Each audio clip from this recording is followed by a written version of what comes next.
जय हिंद सर्वांना.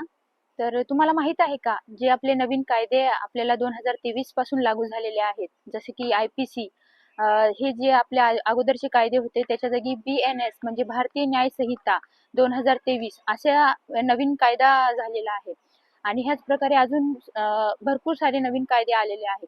तर कालचा एक इन्सिडन्स आमच्या पोलीस स्टेशनला घडलाय ते सांगते. की हिट अँड रनची केस होती. एका फोर व्हीलरने एका आजोबाला म्हणजे डॅश दिला आणि आजोबा जखमी झाले आणि तो ड्रायव्हर पळून गेला. तर तुम्ही हिट अँड रन मध्ये पळून न जाता तुम्हाला असं वाटत असेल की तुम्हाला पोलीस पकडू शकत नाही. आमच्या मार्शलने आमच्या DP वाल्या लोकांनी त्याला 10 मिनिटांमध्ये पकडलेलं आहे. तर तुम्ही हिट अँड रन मध्ये पळून न जाता तुम्हाला नवीन ज्या BNS कायदा कलम 106 अंतर्गत तुम्हाला 10 वर्षाची शिक्षा होऊ शकते, जर तुम्ही ज्या माणसाचा ऍक्सिडेंट केलाय आणि तो जागेवरच एक्सपायर झाला तर.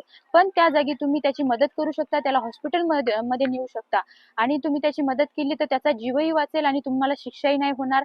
पण तुम्ही त्या हिट अँड रनच्या केसमध्ये असाल तर तुम्हाला कारवाई, तुमच्यावर दंडात्मक कारवाई होऊ शकते. पण तुम्ही पळून न जाता तुम्ही पोलिसांना मदत करा, कायद्याचं नॉलेज घ्या, सुरक्षित राहा आणि पोलिसांना मदत करा. जय हिंद.